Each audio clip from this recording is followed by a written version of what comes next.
आप सभी मित्रों को नमस्कार। आज हम राजनीति विज्ञान के एक बहुत ही महत्वपूर्ण विचारक जिन्होंने सामाजिक समझौते का सिद्धांत दिया, ऐसे थॉमस होब्स के बारे में पढ़ेंगे। तो होब्स की जो ये क्लास आज होगी, इस क्लास को हम एक तो होब्स का जीवन परिचय और मुख्य रूप से होब्स का जो सामाजिक समझौते का सिद्धांत है, इस सामाजिक समझौते के सिद्धांत पर अपना फोकस करेंगे। तो आइए आज की क्लास को शुरू करते हैं। सबसे पहले हम पढ़ेंगे होब्स का जीवन परिचय। पर होब्स का जीवन परिचय पढ़ने से पूर्व हम थोड़ा सा उस समय इंग्लैंड के अंदर क्या स्थिति थी, थोड़ा इस पर प्रकाश डालना चाहूँगा। जिस समय होब्स इंग्लैंड में पैदा हुए और वहाँ पले बढ़े, उस समय इंग्लैंड के अंदर एक गृह युद्ध की स्थिति थी। यानी इंग्लैंड में एक तरफ तो निरंकुश राजतंत्र के समर्थक और दूसरी तरफ एक उसके विरोधी, यानी दोनों में आपस में एक संघर्ष की स्थिति थी और इंग्लैंड के अंदर गृह युद्ध छिड़ा हुआ था। और उस गृह युद्ध में व्यक्ति की जान और संपत्ति कोई भी सुरक्षित नहीं था। तो इस प्रकार उस गृह युद्ध की स्थिति में, और इस जो ये गृह युद्ध था, इस स्थिति के पीछे भी जो एक नए आर्थिक युग का एक परिवर्तन था, एक युग परिवर्तन हो रहा था नए आर्थिक युग का, तो उसके रूप में देखा जाता है। क्योंकि पहले ब्रिटेन के अंदर सामंत शाही थी, सामंत हावी थे, तो वो नहीं चाहते थे कि उनकी शक्ति में किसी भी प्रकार की कटौती हो, उनकी शक्ति में किसी भी प्रकार की कमी आए। तो दूसरा वर्ग एक आर्थिक संपन्नता के कारण एक व्यापारी वर्ग सामने आया, और वह व्यापारी वर्ग भी चाहता था, क्योंकि उस व्यापारी वर्ग को आर्थिक रूप से संपन्न होने के बावजूद उनको राजनीतिक अधिकार इस प्रकार के नहीं थे इस प्रकार के सामंतों को थे। तो सामंतशाही का अंत करना चाहते थे, और वह नया वर्ग भी अपने लिए राजनीतिक अधिकार प्राप्त करना चाहते थे। इसीलिए वो निरंकुश राजतंत्र के विरोधी थे। इस प्रकार निरंकुश राजतंत्र और उनके विरोधी दोनों में आपस में संघर्ष चला और ब्रिटेन में गृह युद्ध हुआ। तो ये हमको ध्यान में रखना चाहिए, और उस गृह युद्ध को ही ध्यान में रखते हुए जो होब्स का जीवन है वो सारा इसी पर केंद्रित है। इसी शासन व्यवस्था को ध्यान में रखते हुए गृह युद्ध की किस प्रकार की शासन व्यवस्था देश के लिए ठीक होगी, ये होब्स ने बताया। तो आइए शुरू करते हैं होब्स का जीवन परिचय। होब्स का जन्म 1588 ईस्वी में मेम्सबरी के पास वेस्टफोर्ड में हुआ था। यानी इंग्लैंड में मेम्सबरी के पास वेस्टफोर्ड में जो है होब्स का जन्म 1588 में हुआ था, और उनके पिता जो है वेस्टफोर्ड के पादरी थे।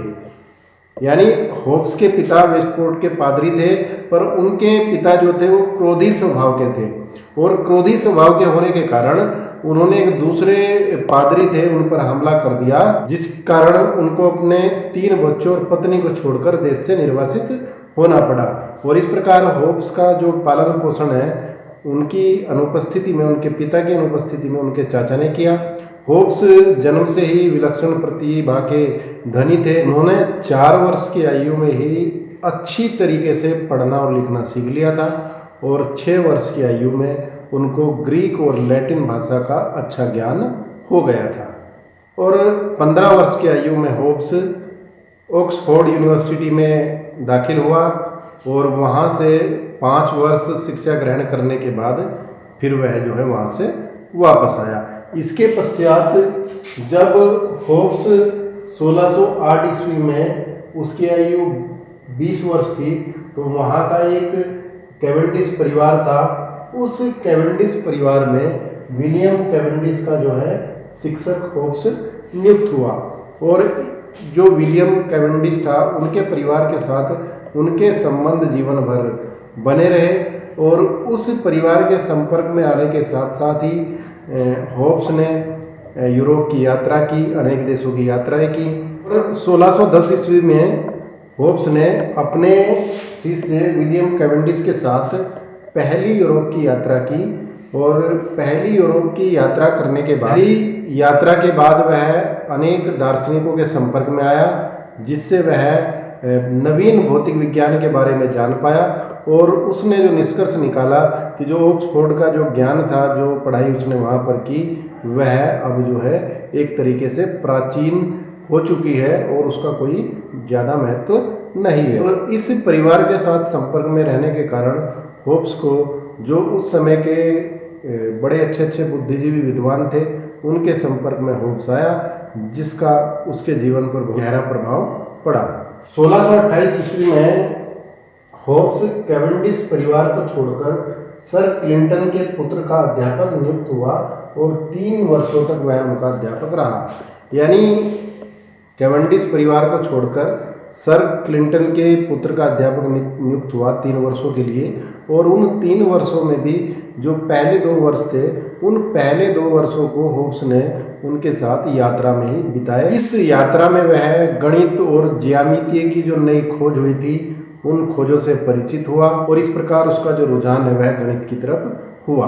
49 वर्ष की आयु में वह यूक्लिड की गणित की पुस्तक देखकर रेखा गणित का प्रेमी हो गया। 1634 से लेकर 1637 तक होब्स ने पुनः यूरोप की यात्राएं की और इस दौरान वह इटली में गैलीलियो से और फ्रेंच दार्शनिक देकार्ते से उसकी भेंट हुई। 1640 ईस्वी में राजा और संसद में संघर्ष जब छिड़ा, तो राजा और संसद में संघर्ष छिड़ने के बाद जो होब्स है उसका ध्यान राजनीति विज्ञान की तरफ गया और फिर उसने निरंकुश राजतंत्र के समर्थन में एक पुस्तक लिखी। और जब उसने वह पुस्तक लिखी तो होब्स को लगा कि अब उसका इंग्लैंड में रहना जो है वह ठीक नहीं है, यानी उसको अपना जीवन जो है संकट में दिखाई दिया। इसलिए होब्स इंग्लैंड को छोड़कर फ्रांस चला गया और 11 वर्षों तक वह फ्रांस में रहा। और महत्वपूर्ण बात यह है कि इसी दौरान इंग्लैंड से पेरिस में भागकर आए हुए युवराज, जो बाद में चार्ल्स द्वितीय के नाम से राजा हुए, उन युवराज का गणित का अध्यापक भी होब्स रहा। और इसी दौरान अनेक पुस्तकों की रचना होब्स ने की। उसकी जो महत्वपूर्ण पुस्तक है लेवियाथन, 1651 ईस्वी में उसकी महत्वपूर्ण पुस्तक लेवियाथन जो है वह प्रकाशित हुई। 1660 ईस्वी में क्रॉमवेल द्वारा स्थापित कॉमनवेल्थ की समाप्ति हुई और पुनः वहाँ राजतंत्र की बहाली हुई और जिनका शिक्षक होब्स रहा वो युवराज चार्ल्स द्वितीय के नाम से राजगद्दी पर बैठे। तो इस प्रकार जो संकट के बादल होब्स के जीवन पर मंडरा रहे थे वह छट गए और जो राज परिवार था उसमें होब्स का बहुत मान सम्मान बढ़ा और चार्ल्स ने होब्स के लिए पेंशन की व्यवस्था कर दी। पर होब्स अपने विचारों के कारण नास्तिक लोग उसको मानते थे और इसी कारण जो वहाँ के पादरी थे उनमें उसके प्रति जो है असंतोष की भावना थी। कुछ बिशप जो थे उन्होंने तो यहाँ तक भी कहा कि ये नास्तिक है और इसको चिता पर जला देना चाहिए इस नास्तिक को, यहाँ तक भी कुछ बिशपों ने कहा। इस प्रकार जो चार्ल्स थे, राजा थे, उन्होंने भी उनको थोड़ा अपने विचारों को नियंत्रण करने के लिए कहा और कोई विवादास्पद लेख न लिखे ऐसी उनको सलाह दी। 1679 ईस्वी में 91 वर्ष की अवस्था में होब्स का निधन हो गया। तो ये था होब्स का जीवन परिचय, उस समय की तात्कालिक परिस्थितियाँ। अब होब्स का जो महत्वपूर्ण सिद्धांत है सामाजिक समझौते का सिद्धांत, उसको पढ़ेंगे। होब्स का जो सामाजिक समझौते का सिद्धांत है, होब्स का एक प्रसिद्ध ग्रंथ है लेवियाथन। उस ग्रंथ के अंदर होब्स सामाजिक समझौते सिद्धांत का जो है प्रतिपादन करता है और इस सामाजिक समझौते के सिद्धांत को हम कुछ पॉइंटों के अंतर्गत पढ़ेंगे। जैसे पहला पॉइंट है मानव स्वभाव, उसके बाद प्राकृतिक अवस्था, फिर प्राकृतिक अधिकार और प्राकृतिक कानून, उसके बाद समझौते के कारण यानी राज्य के निर्माण के लिए जो समझौता हुआ उसके पीछे कारण क्या थे, फिर सामाजिक समझौते द्वारा राज्य की उत्पत्ति, यानी राज्य की उत्पत्ति किसके द्वारा हुई, सामाजिक समझौते के द्वारा, इसको भी हम पढ़ेंगे। और उसके बाद राज्य का स्वरूप, यानी राज्य सामाजिक समझौते के बाद जो राज्य की उत्पत्ति होती है वह राज्य किस प्रकार का होगा। तो आइए शुरुआत करते हैं। पहला जो पॉइंट है मानव का स्वभाव। तो होब्स के अनुसार मानव का जो स्वभाव होता है मानव का स्वभाव स्वार्थी, लालची, दुष्ट, घृणित और झगड़ालू, नीच, दुष्ट, विवेकहीन और आत्म केंद्रित, इस प्रकार का स्वभाव जो है वो मनुष्य का होता है। क्योंकि उस समय इंग्लैंड के अंदर गृह युद्ध चल रहा था और उस गृह युद्ध के अंदर जिस प्रकार के मनुष्य को होब्स ने देखा, उसी के आधार पर वह मनुष्य के स्वभाव के बारे में बताता है कि मनुष्य का स्वभाव बहुत ही दुष्ट, नीच, झगड़ालू, विवेकहीन, आत्म केंद्रित होता है। तो जो होब्स है, होब्स बताता है कि मनुष्य की जितनी भी सारी क्रियाएं हैं, यानी जिस प्रकार ये पूरा संपूर्ण ब्रह्मांड है, ये एक यंत्र की भांति है। जिस प्रकार यंत्र मशीन होती है कोई, वह है, और वह मशीन जो है अपने कल पुर्जों के आधार पर कार्य करती है। इस प्रकार जो ये संसार है, ब्रह्मांड है, यह भी एक मशीन की भांति कार्य करता है, यह होब्स बताता है। और जो होब्स का ग्रंथ है लेवियाथन, उस लेवियाथन में जो लेवियाथन शीर्षक है, लेवियाथन जो है एक समुद्री राक्षस है, एक विशालकाय राक्षस। और उस विशालकाय राक्षस जो है, उसको जो हाथ है उसका पूरा शरीर जो है वो छोटे छोटे मानव से मिलकर बना है। इस प्रकार जो लेवियाथन है, महामानव है, उसके सर पर मुकुट है और उसके एक हाथ में, दाएं हाथ में तलवार है और उसके बाएं हाथ में जो है धर्मदंड है। यानी एक संपूर्ण प्रभु सत्ता संपन्न लेवियाथन, जिसके एक हाथ में तलवार और एक हाथ में धर्मदंड, जिससे पता लगता है कि शासन और धर्म दोनों में वह प्रभु सत्ता संपन्न है, उसका कोई दूसरा विकल्प नहीं है, वह संप्रभु है।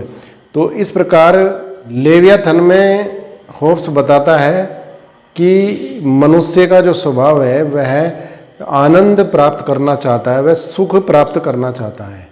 और मनुष्य जिन इच्छाओं की कामना करता है उन इच्छाओं को प्राप्त करना चाहता है। और प्राप्त करने के बाद, चूंकि मनुष्य की इच्छाएं असीमित होती है, इसलिए जब वह एक इच्छा को प्राप्त कर लेता है तो फिर दूसरी इच्छा कर जाती है। और इन सारी इच्छाओं को प्राप्त करने के लिए मनुष्य जो है वह शक्ति प्राप्त करता है।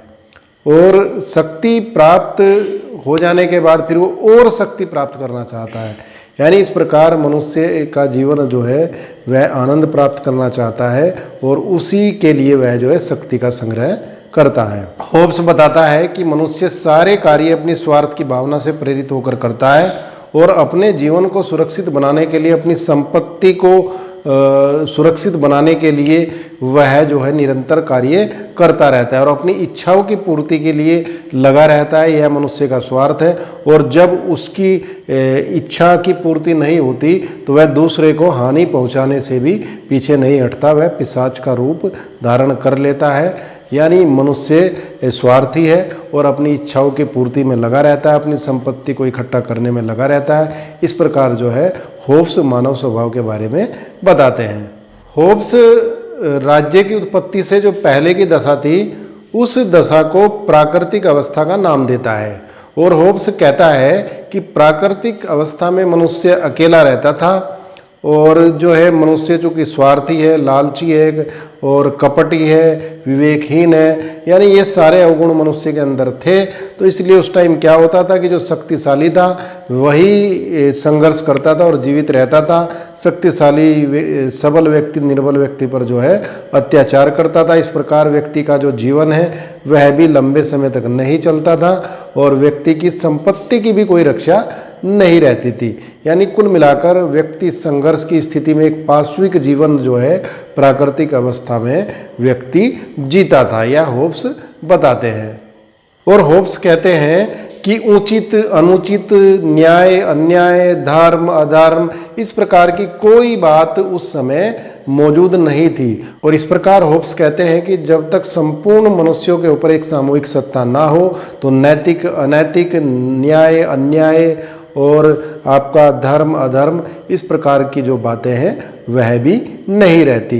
तो कुल मिलाकर प्राकृतिक अवस्था एक बहुत बुरी अवस्था थी, इसको आप पाश्विक अवस्था भी कह सकते हैं। संघर्ष की अवस्था थी। मनुष्य का जो जीवन था वह बहुत ही छोटा था और जो शक्तिशाली थे, जो सबल थे, वह निर्बलों पर एक तरीके से ये कहिए उनको सताते थे, उनको मारते थे और उनकी जो है संपत्ति भी हड़प लेते थे। होब्स कहते हैं कि इस अवस्था में कोई कला, कौशल, भवन निर्माण, साहित्य, कला इस प्रकार का कोई भी विकास नहीं था, क्योंकि मनुष्य को अपने जीवन का ही भरोसा नहीं था, मनुष्य को अपनी संपत्ति का ही भरोसा नहीं था कि वो कुछ कार्य करेगा और उनका उपभोग कर पाएगा।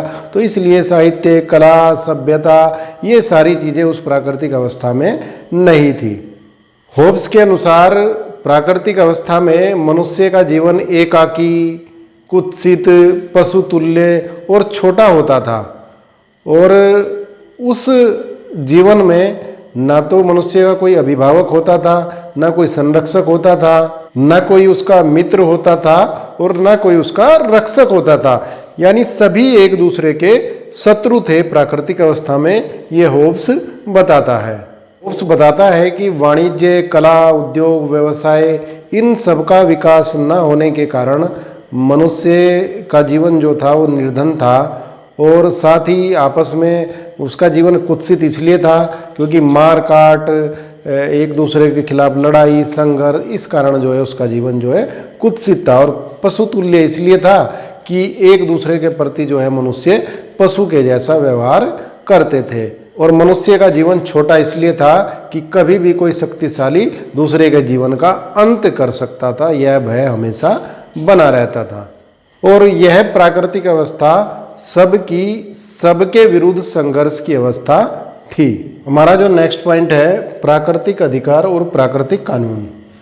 होब्स बताते हैं कि प्राकृतिक अवस्था में मनुष्य को प्राकृतिक अधिकार यानी मनुष्य को ये अधिकार है, ये अधिकार था कि उसको अपने जीवन की रक्षा के लिए, यानी अगर व्यक्ति को लगता है कि उसका जीवन खतरे में है तो वह दूसरे को, सामने वाले को लूटने, पीटने और मारने तक की स्वतंत्रता रखता है। यह जो है प्राकृतिक अधिकार जो है होब्स के अनुसार है। अब प्राकृतिक कानून, जो उनका ग्रंथ है लेवियाथन में होब्स ने प्राकृतिक कानून जो है 19 प्रकार के बताए हैं, पर उनमें से जो महत्वपूर्ण है वो 3 प्रकार के कानून हैं। होब्स कहता है कि मनुष्य को अपने जीवन को सुखमय और शांतिपूर्ण बिताने के लिए प्राकृतिक कानूनों का पालन करना चाहिए। और प्राकृतिक कानून क्या है कि अपने प्राकृतिक जो अधिकार, जो मैंने बताया कि किसी की भी हत्या कर सकते हैं, लूटमार कर सकते हैं, इसका जो है हम समर्पण कर दें, इसका त्याग कर दें, पहला ये बताते हैं। दूसरा कहते हैं कि ये जो इन अधिकारों का त्याग है ये सामूहिक रूप से और पारस्परिक होना चाहिए, यानी सभी व्यक्ति करे, ऐसा नहीं कि एक व्यक्ति करे या कुछ व्यक्ति करे। एक व्यक्ति या कुछ व्यक्ति करेंगे तो फिर संघर्ष जो का तो बना रहेगा, इसलिए सभी व्यक्ति पारस्परिक रूप से जो है अपने इन प्राकृतिक अधिकारों का जो है त्याग करें। तीसरा, वचन पालन। होब्स बताते हैं कि व्यक्ति को एक बार वचन देने के बाद कि भाई मैं अपने प्राकृतिक अधिकारों का जो हूँ त्याग करता हूँ, फिर उसका जो है वचन को भंग नहीं करना चाहिए। शांति व्यवस्था बनाने के लिए, परस्पर सुखमय जीवन बिताने के लिए इसका पालन मनुष्य को करना चाहिए। तो ये होब्स का प्राकृतिक अधिकार और प्राकृतिक कानून के संबंध में विचार थे। अब हमारा जो नेक्स्ट पॉइंट है, समझौते के कारण, यानी होब्स ने जो राज्य की उत्पत्ति का है वो सामाजिक समझौते का सिद्धांत बताया, यानी जो ये राज्य है ये कैसे बना। तो होब्स बताते हैं कि ये जो राज्य बना ये सामाजिक समझौते के कारण बना। आपस में प्राकृतिक अवस्था थी पहले, उसके बाद लोगों ने मिलकर सबने समझौता किया और राज्य का निर्माण किया। तो इस हेडिंग में समझौते के कारण, तो ऐसा क्या कारण था जिसके कारण राज्य निर्माण के लिए समझौता हुआ, इस पॉइंट में हम ये पढ़ेंगे। होब्स बताते हैं कि जो वातावरण हिंसा, घृणा, युद्ध और पशुतुल्य जीवन का एक वातावरण बना हुआ था, उस जीवन में एक सर्वोच्च संप्रभु सत्ता ऐसी हो जो जीवन की रक्षा कर सके, इसके लिए समझौता हुआ। दूसरा कारण वो बताते हैं कि जो प्राकृतिक अधिकार थे, प्राकृतिक कानून थे, उन प्राकृतिक कानूनों की व्यक्ति अपने स्वार्थ के अनुसार जो है उनका विश्लेषण करते थे, अपने स्वार्थ के अनुसार उनको परिभाषित करते थे, और एक कारण उसका ये था। तीसरा कारण होब्स बताते हैं कि अगर कोई प्राकृतिक कानूनों का उल्लंघन भी करे, प्राकृतिक कानूनों का उल्लंघन करने के बाद भी कोई एक ऐसी सत्ता नहीं थी जो दंड की व्यवस्था हो, इसके कारण भी जो है समझौते का एक कारण यह भी था। दूसरा होब्स बताते हैं कि प्राकृतिक अवस्था में प्राकृतिक कानून तो थे, पर उन प्राकृतिक कानूनों की व्याख्या करने वाला कोई नहीं था और लोग इसका मनमाना अर्थ लगाते थे। इसलिए एक व्याख्याकार की दृष्टि से एक सर्वोच्च सत्ता, प्रभुसत्ता होना नितांत आवश्यक था। इसके लिए सामाजिक समझौताओं बताते हैं। इसे नेक्स्ट जो पॉइंट होप्स बताते हैं वह ये बताते हैं कि उस समय जो प्राकृतिक नियम थे, उन प्राकृतिक नियम का पालन कराने वाली कोई सर्वोच्च सत्ता नहीं थी। इसलिए लोग स्वार्थ के वशीभूत होकर उनका पालन नहीं करते थे और संघर्ष पनपता था। इसलिए एक सर्वोच्च सत्ता की जो है आवश्यकता थी। और एक पॉइंट मैंने बताया ही कि दंड की भी कोई व्यवस्था नहीं थी, इसलिए दंड देने वाली भी एक सर्वोच्च सत्ता होनी चाहिए। इस कारण जो है सामाजिक समझौता होता है। हमारा नेक्स्ट पॉइंट है सामाजिक समझौते द्वारा राज्य की उत्पत्ति। तो होप्स के अनुसार प्राकृतिक अवस्था के नागरिकों ने सभी ने मिलकर एक जो उनका जीवन था, नरकीय जीवन, उससे छुटकारा पाने के लिए आपस में मिलकर एक समझौता किया और उस समझौते के अनुसार समाज के सभी नागरिकों ने ये कहा कि हम इस प्राकृतिक दशा का अंत करते हैं और हम में से प्रत्येक व्यक्ति ये शपथ लेता है कि मैं अपने सारे अधिकार अमुक व्यक्ति या व्यक्ति समूह को इस शर्त के आधार पर देता हूँ, अपने अधिकार इसको सौंप दोगे और अपना जो स्वशासन का अधिकार है उसको छोड़ दोगे।